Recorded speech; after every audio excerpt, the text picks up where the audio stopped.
Assalamualaikum warahmatullahi wabarakatuh. Waalaikumsalam warahmatullahi wabarakatuh. Kami dari kelompok 2 akan memaparkan makalah yang kami buat. Silakan kepada pemateri pertama. Oke, terima kasih. Di sini saya akan membahas tentang bab taharah menurut bahasa dan istilah. Dan saya akan membahas bab taharah dalam 5 perspektif 5 mazhab. Yang pertama, taharah menurut istilah artinya adalah bersuci dari sesuatu yang kotor, baik yang kotor itu bersifat hisi atau dapat dirasakan oleh indera, maupun maknawi atau tidak dapat dirasakan oleh indera. Sedangkan taharah menurut istilah atau dalam ahli fikih adalah membersihkan hadas atau menghilangkan najis, yaitu najis jasmani seperti darah, air kencing, dan tinja. Seperti dalam surat Al-Baqarah ayat 222 yang berbunyi, Bismillahirrahmanirrahim, Innallaha yuhibbut tawwabina wa yuhibbul mutatahhirin, yang artinya sesungguhnya Allah mencintai orang-orang yang bertobat dan mencintai orang-orang yang bersuci. Ataupun menurut hadis yang berbunyi at-tahuru syatrul iman, artinya suci adalah sebagian dari iman. Menurut hadis riwayat Muslim. Di sini saya akan membahas tentang taharah dalam 5 mazhab. Yang pertama, mazhab Hanafi. Secara istilah yaitu membersihkan hadas atau kotoran dan najis. Dalam pandangan mazhab Hanafi, taharah atau bersuci dapat berupa perbuatan seseorang membersihkan sesuatu yang najis atau kotor. Yang kedua, dalam mazhab Maliki, taharah adalah suatu sifat yang menurut pandangan syarat-syarat membolehkan orang yang mempunyai sifat itu untuk mengerjakan sholat dengan pakaian yang dikenakannya di tempat yang digunakan untuk mengerjakan sholat itu. Adapun pengertian sifat hukumnya atau syar adalah suatu iktibariyah atau maknawiyah yang oleh syari Allah syarat sahnya dan semacamnya. Yang ketiga, menurut mazhab Syafi'i, yang artinya adalah keharusan bersuci secara syar'i bertumbuh pada 2 pengertian. Yang pertama, mengerjakan sesuatu yang dapat memperbolehkan dilaksanakannya sholat seperti wudu, mandi, tayamum, dan menghilangkan benda najis atau memperbarui wudu. Yang kedua, bersuci atau taharah yang berfungsi untuk menghilangkan hadas dan najis. Yang keempat, mazhab Hambali. Taharah menurut syarat adalah hilangnya hadas atau yang semisalnya serta hilangnya najis atau hukum hadas dan najis itu sendiri. Yang kelima, menurut mazhab Ja'far Shadiq. Di sini Ja'far Shadiq hanya mengartikan seperti Toha itu artinya ialah kesucian Ahlul Bait, keturunan Nabi SAW. Tegasnya Ahlul Bait berubah adalah suci lagi mendapatkan hidayah ilahi. Saya akan melanjutkan oleh pemateri kedua.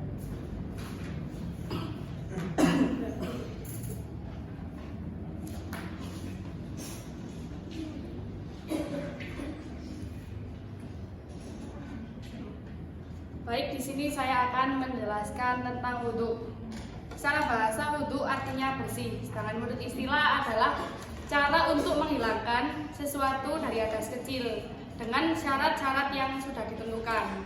Nah, kalau wudhu pakai wawu itu adalah itu tadi, sedangkan wadhu itu adalah sesuatu yang digunakan untuk bersuci, yaitu air.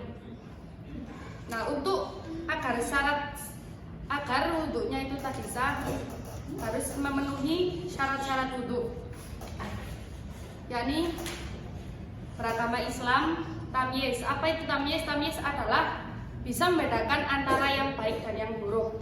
Yang ketiga yaitu suci dari haid dan nifas. Hal ini khusus untuk perempuan, bukan untuk laki-laki. Terus selanjutnya, jangan ada sampai sesuatu yang menghalangi masuknya air ke dalam anggota wudhu atau anggota wudhu tadi. Contohnya kayak kutek itu menghalangi masuknya air. Terus syarat selanjutnya yaitu menggunakan air yang suci mensucikan, yaitu air mutlak. Paham akan fardu dan sunnahnya wudhu. Terus selanjutnya yaitu fardu-fardunya wudhu.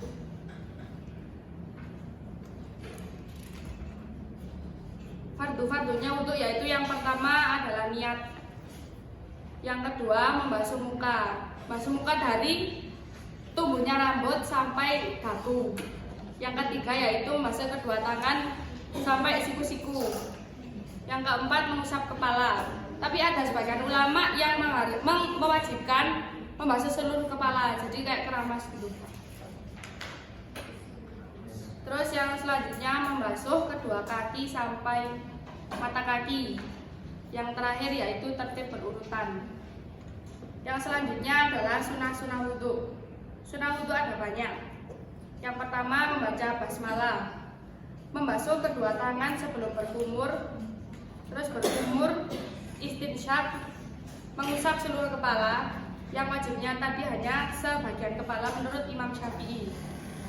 Mengusap kedua telinga, mendahulukan anggota yang kanan daripada yang kiri.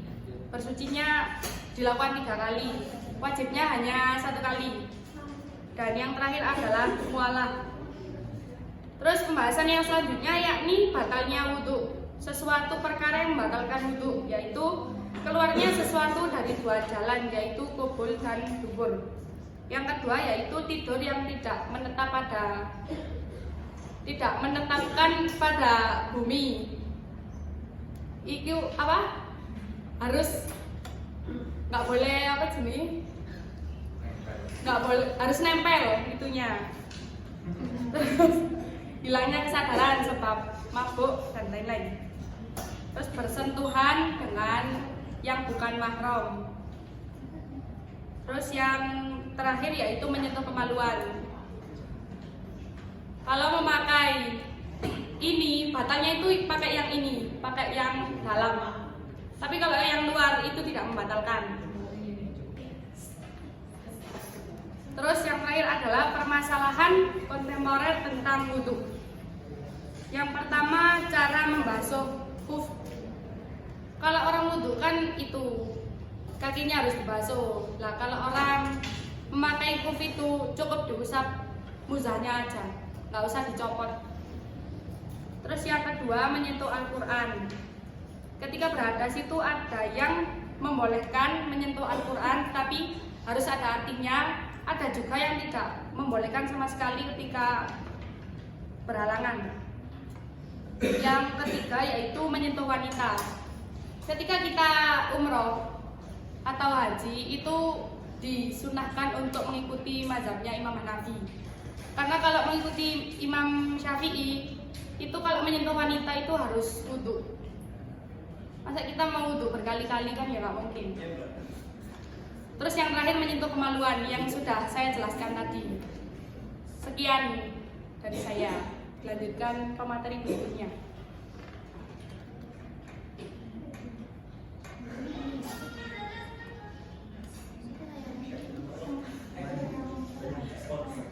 Baik, selanjutnya adalah tayamum.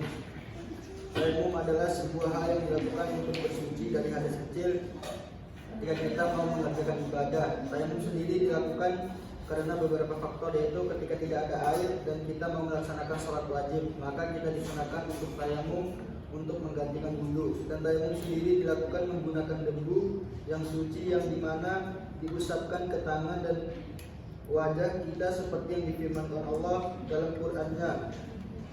Yang artinya, wahai orang yang beriman, janganlah kamu mendekati sholat ketika kamu dalam keadaan mabuk sampai kamu sadar apa yang kamu ucapkan, dan jangan pula kamu menghadiri masjid ketika kamu dalam keadaan junub kecuali sekedar melewati untuk jalan saja sebelum kamu mandi.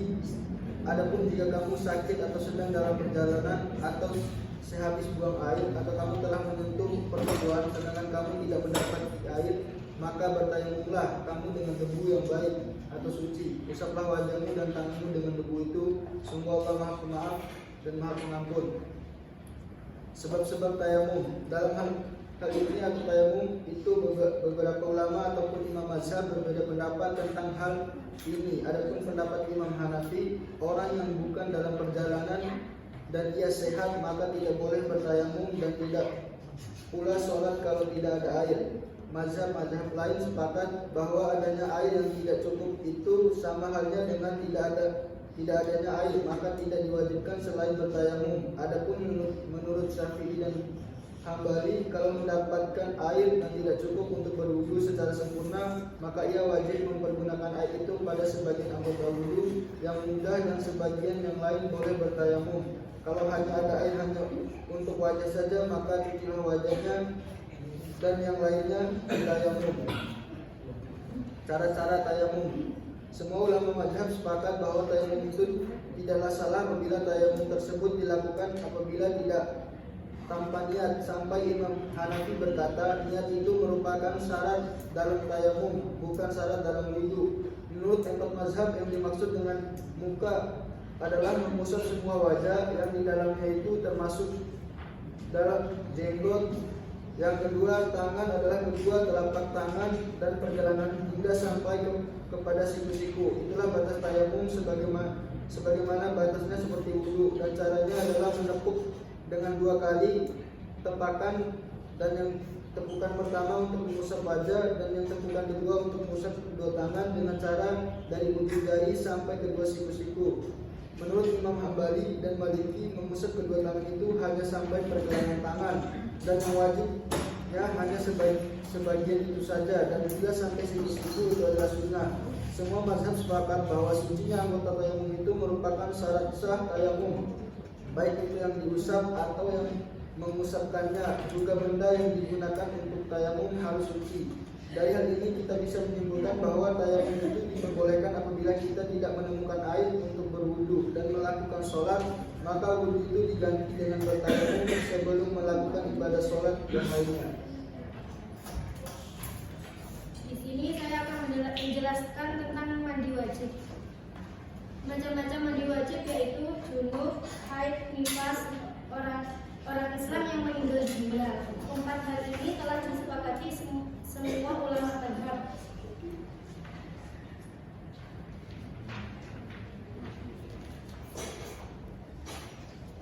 Sebab mandi junub itu ada 2, yaitu keluarnya mani baik dalam keadaan tidur maupun bangun. Menurut Syafi'i, kalau mani itu keluar maka ia wajib mandi, tak ada bedanya, baik keluar karena syahwat maupun tidak. Hanafi, Maliki, dan Hambali dan Ja'fari tidak diwajibkan mandi kecuali kalau pada waktu keluarnya itu merasakan nikmat. Kalau mani itu keluar karena dipukul, dingin, atau karena sakit bukan karena syahwat, maka ia tidak diwajibkan mandi. Yang kedua, bertemunya 2 kemaluan atau bersetubuh. Menurut Syafi'i, sekalipun kepala zakar itu tidak masuk atau sebagiannya saja belum masuk, maka ia sudah cukup diwajibkannya mandi. Tak ada bedanya baik balik maupun tidak, yang menyetubuhi maupun yang disetubuhi, ada batas maupun tidak, baik terpaksa maupun karena suka, baik yang disetubuhi masih hidup maupun sudah meninggal, baik pada binatang maupun pada manusia. Hambali dan Maliki berpendapat bagi yang menyetubuhi maupun yang disetubuhi itu wajib mandi kalau tidak ada batas yang dapat mencegah kenikmatan. Tak ada bedanya baik pada binatang maupun pada manusia, baik yang disetubuhi itu masih hidup maupun yang sudah meninggal. Pendapat Imam Ja'far, jika berpuasa sunnah atau tentang puasa 3 hari terdapat orang yang berjunub tetapi sengaja tidur hingga terbit fajar, maka puasanya tidak batal. Suatu yang mewajibkan mandi junub. Semua perbuatan yang mewajibkan wudu pada dasarnya mewajibkan mandi junub, seperti sholat, tawaf, dan menyentuh Al-Quran. Lebih dari itu yaitu terdiam di masjid. Semua ulama mazhab sepakat bahwa bagi orang junub tidak boleh berdiam di masjid. Hanya berbeda pendapat tentang oleh tidaknya kalau ia lewat di dalamnya. Sunah-sunah mandi. Mencuci tangan sebelum mandi, menyela-nyela rambut, menghilangkan najis dan kotoran sebelum mandi, mengawali basuhan dengan menyiram kepala, mendahulukan anggota tubuh sebelah kanan dan membasuh 3 kali.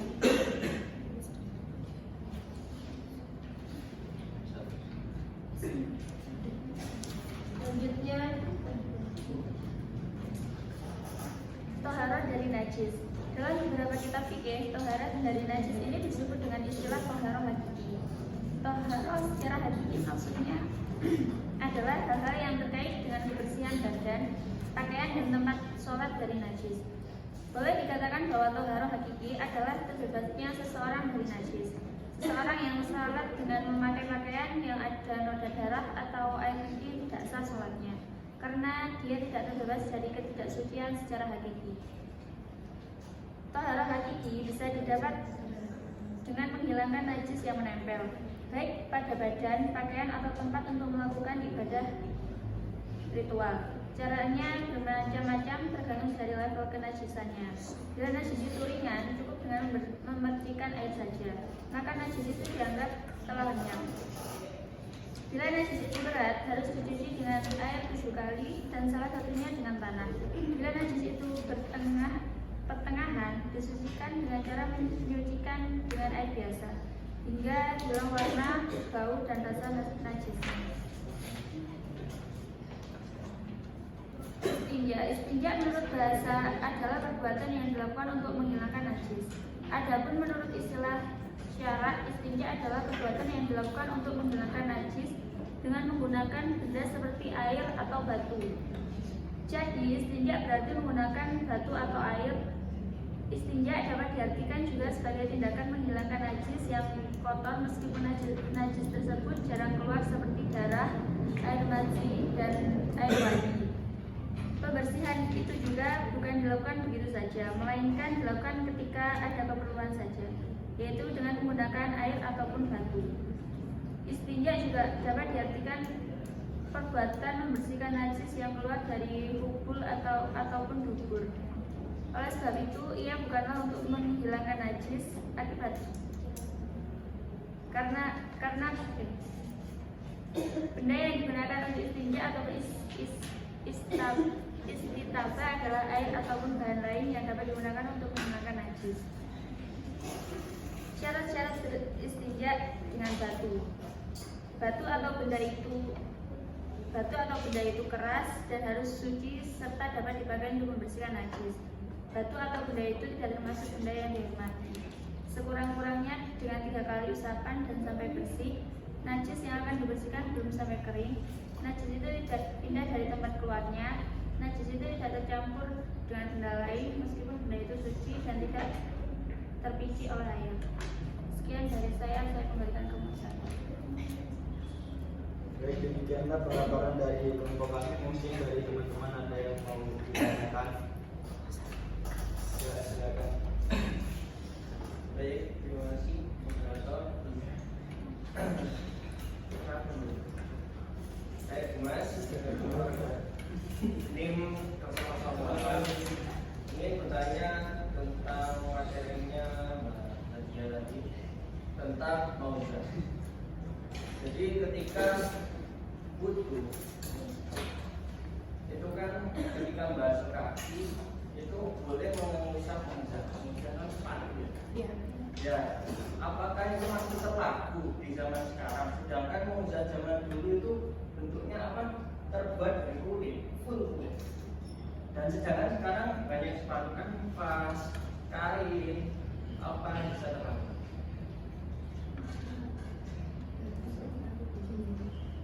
Terus Jadi bertanya pertanyaan Fuad sama-sama 11.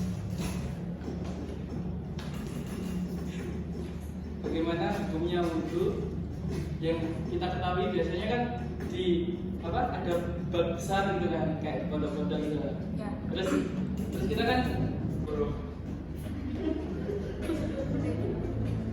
bagaimana hukumnya jika ketika akan mandi wajib tapi kita mandinya itu langsung menggunakan sabun dahulu untuk memudahkan masuknya air ke dalam pori-pori, karena kan bisa dikatakan sebelum mandi itu cenderung banyak terlalu berminyak gitu. Cenderung banyak berminyak. Sedangkan mandi wajib kan tidak boleh menggunakan sabun. Sekian, terima kasih. Ada pertanyaan lagi? Boleh. Silakan. ya Dimas. Bagaimana untuk pendapat Mbak Zakia tentang madhab Malikiyah dalam hal bersentuhan dengan mahram. Digunakan untuk bersuci dan airnya jatuh. Jika airnya lebih dari 20 itu tetap dihukumi suci. Jadi sebenarnya kan ambil wudhu Iya. bak yang lebih dari 20. Kita ambil basuhan yang pertama kan gini.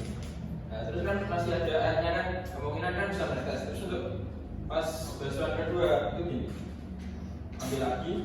Ini kan kalau menetes itu bunyi gimana? Itu Ini. masih ya. Gini loh. Ini menetes di tangan pada basuhan kedua. Gak usah pakai sabun, tapi kan mesti habis mandi besar tuh nggak mungkin nggak mandi kan? Mesti mandi. Jadi mandi besar dulu, habis itu baru mandi.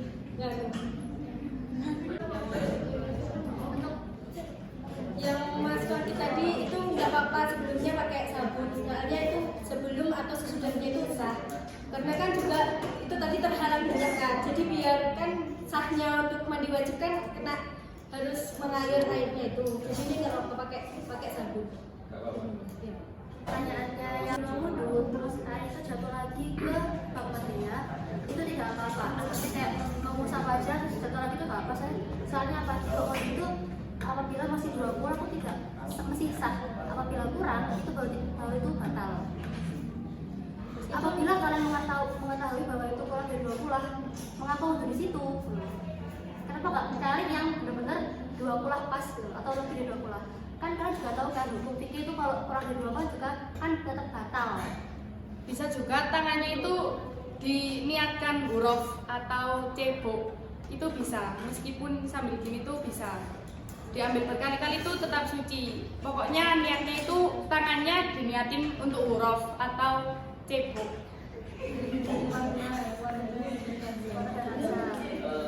Mungkin menambahkan aslinya pertanyaannya masalah simpel. Apa hukumnya yang bahasa mustakmal dan ketika air mustakmal ini ketika digunakan lagi tidak dibolehkan. Karena apa? Air mustakmal itu hukumnya ya dia itu suci, cuma tidak bisa menyucikan, tidak bisa untuk digunakan. Jadi untuk wudhunya ketika dia itu begitu tahu tetesan, habis itu diteruskan, maka itu gak sah. Beda lagi ketika dia tahu kalau itu airnya mustakmal dibalikan lagi kan airnya 20 kan jelas bahan anak pondok kan pasti lebih dari 20, ambil lagi baru sah. Nah itu jawabannya. Terima kasih. Terus apa lagi? Jawaban Tentang menambahkan Malikiyah. jawabannya Mbak Namira. Iya. Jadi gini, pertanyaannya kan begini tadi ya. Apakah yang mandi pertama ya? Jadi yang mandi pertama kan nggak niat wajib. Apa mungkin dia itu kayak kayak mandi biasa pakai sabun. Lalu yang mandi kedua dia mandi wajib. Nah sekarang gini, kita kembalikan ke niatnya. Dari awal dia masuk kamar mandi kan masih niat. Artinya niat kan pas ini ala saya. Jadi menyengaja sesuatu dengan sesuatu. Dia mandi itu belum memanfaatkan itu udah dianggap niat. Nah, jadi mandi yang pertama itu udah dianggap udah mandi wajib. Kalau dia keduanya tadi mandi wajib lagi, ya itu mungkin untuk menyempurnakan kan nggak apa-apa. Baik, terima kasih. Pertanyaan dari Mas Dimas tentang madhab Maliki, bahwa menyentuh yang bukan mahramnya kalau disertai dengan syahwat, seperti Mas Dimas menyentuh pacarnya dengan syahwat, itu wudhunya batal. Tapi kalau tidak dengan syahwat, itu tidak membatalkan wudhu. Meskipun ada penghalang, di sini ada kain. Sebenarnya kan nggak batal kalau menurut Imam Syafi'i, tapi menurut Maliki kalau disertai dengan syahwat, meskipun ada penghalang, itu tetap membatalkan wudhu. Terima kasih.